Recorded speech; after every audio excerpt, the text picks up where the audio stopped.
What I have been warning of is now being realized.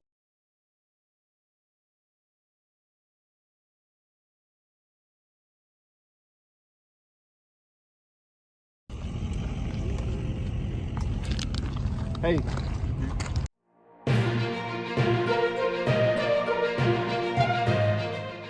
Chicago has just become the epicenter of one of the biggest federal raids in recent history, a massive joint operation that brought together ICE, the DEA, and the FBI in a stunning crackdown on an illegal migrant drug network that had been quietly flooding American streets with deadly narcotics. The scale of this operation is staggering: over 4.3 tons of drugs seized, millions in cash confiscated, and multiple arrests made in what officials are calling one of the most complex and coordinated law enforcement actions ever carried out in the Midwest. But here's the twist: this wasn't just any random bust. Federal agents say this network had deep international ties, stretching from Chicago's South Side all the way to major cartel routes in Mexico and beyond. For months, investigators had been tracing suspicious cargo shipments, tracking encrypted messages, and following money trails that led to an elaborate operation hidden in plain sight. And the way it all came together feels like something straight out of a Hollywood crime thriller. Undercover agents, secret warehouses, nighttime raids — every piece of the puzzle finally clicked, revealing how this syndicate managed to operate under everyone's noses for so long. But perhaps the most shocking part is how this network was allegedly using immigration loopholes and fake identities to move both people and drugs across borders undetected. It's a chilling reminder of how organized and adaptive these criminal enterprises have become, exploiting every possible weakness in the system. Now, as details emerge, questions are swirling. How long has this been going on? Who was really pulling the strings? And what does this mean for the growing collaboration between America's top federal agencies? This story is far from over, and you're going to want to hear every jaw-dropping detail of how this bust unfolded and what comes next. So before we dive deeper into this explosive investigation, make sure to hit that like button, because this story deserves to be heard, and trust me, you won't believe what agents discovered inside those Chicago warehouses. When federal agents from ICE, the DEA, and the FBI stormed into those Chicago warehouses, they didn't know exactly what they would find, but they were prepared for anything. What they uncovered, however, was beyond even their expectations. Rooms filled wall to wall with boxes of drugs, hidden compartments inside vehicles, counterfeit documents, and evidence of a sprawling migrant smuggling network that had been using the city as a major transit hub.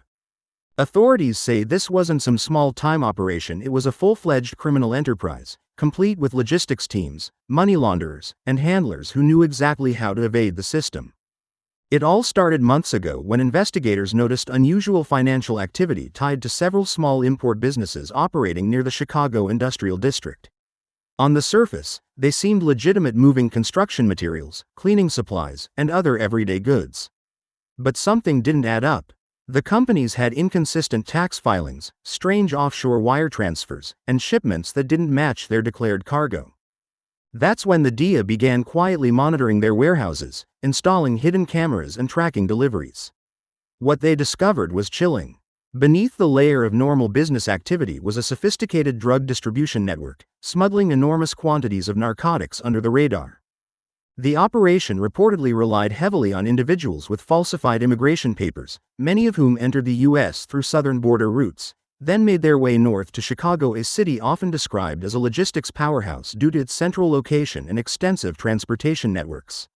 This was no coincidence. The smugglers had chosen Chicago precisely because it's a crossroads of America, with highways, railways, and airports connecting every corner of the country. For the cartels and traffickers, it was the perfect place to hide in plain sight. As the investigation deepened, ICE's Homeland Security Investigations Unit joined forces with the DEA, bringing in intelligence from ongoing cross-border surveillance. The FBI stepped in shortly after, suspecting the group's ties to money laundering and organized crime. Together, the agencies formed a task force that operated in total secrecy for nearly half a year, piecing together evidence bit by bit. They used wiretaps, undercover operatives, and digital tracking to build a complete picture of how the network functioned. The more they uncovered, the clearer it became that this wasn't just a regional problem, it was part of a larger, transnational operation stretching across multiple states and countries. Agents traced several drug routes back to the US-Mexico border, where smugglers had been disguising narcotics within shipments of perishable goods. Some of these shipments were processed through legitimate freight companies, completely unaware that they were being used as cover. Once in Chicago, the drugs were repackaged and redistributed to other major cities: Detroit, New York, Atlanta, and even smaller towns across the Midwest. The network's reach was astonishing. And while the narcotics themselves were deadly, including fentanyl, cocaine, and methamphetamine, the real power behind the operation was its ability to blend in with everyday commerce. During the final phase of the sting, law enforcement executed simultaneous raids on multiple properties. The scale of the operation was massive. Dozens of agents moved in, supported by helicopters, tactical vehicles, and K-9 units trained to detect narcotics. Inside one warehouse, agents found industrial machines modified to conceal drugs inside metal parts. In another, they uncovered hidden tunnels and compartments used to store cash and contraband. The bust resulted in the seizure of over 4.3 tons of illegal drugs, enough to devastate entire communities if they had reached the streets.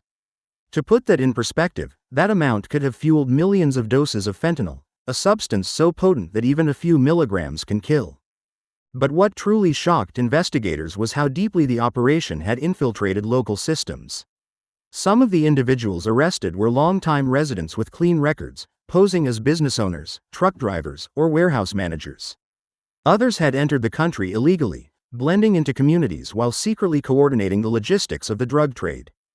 Authorities now believe the organization used immigration loopholes, forged identification, and even fraudulent asylum claims to move key members across the border.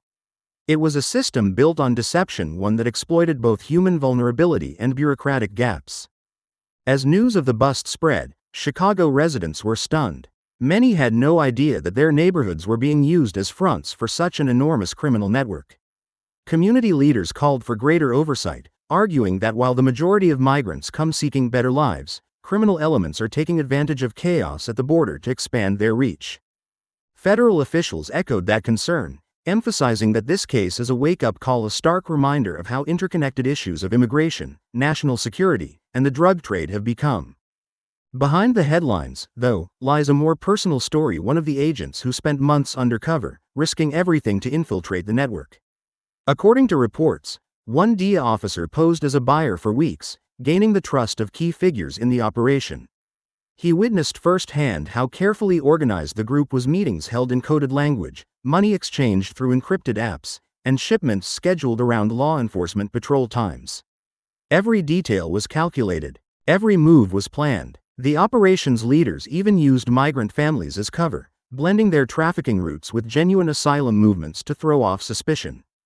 When the raids finally went down, the coordination was flawless. At dawn, teams moved in from multiple entry points, cutting off escape routes and securing the perimeters. Surveillance drones hovered overhead, capturing every move in real time. Within hours, the warehouses were under federal control, and dozens of suspects were in custody. Among them were several key figures believed to be directly linked to international cartels. The evidence collected included financial records, fake IDs, and encrypted communications that are now being analyzed for further leads. Officials are calling this bust a turning point in the fight against organized crime. It shows not only how powerful interagency cooperation can be, but also how complex and adaptive modern criminal enterprises have become. Gone are the days when drug trafficking meant smuggling across borders in a few hidden compartments. Today's networks are built like corporations, complete with hierarchies, accountants, logistics experts, and even legal advisors. They exploit every possible advantage, from international trade loopholes to the latest technology.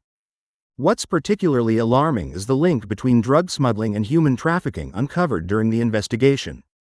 Authorities discovered evidence that some migrants were being coerced into working for the network, transporting or storing drugs in exchange for the promise of legal documents or financial assistance. It's a grim reality that highlights the darker side of illegal migration, where vulnerable people become pawns in a much larger criminal game. Experts say the Chicago bust could trigger a nationwide crackdown, as other cities begin re-examining similar businesses and import operations. Already, federal officials in Texas, California, and Arizona are ramping up surveillance, suspecting that the Chicago network may have had sister operations in other states. It's not just about drugs anymore, it's about identifying how these groups manipulate immigration systems to serve their interests. The challenge now is how to stop them before they rebuild. For everyday Americans, this case is both shocking and eye-opening. It forces the question, how many other cities might unknowingly be hosting similar operations? The lines between legal and illegal, visible and hidden, are blurring fast. And while this bust is a major victory for law enforcement, it also underscores how persistent the drug crisis remains. Despite years of crackdowns, fentanyl and other synthetic drugs continue to pour into the country, often through routes nobody expects.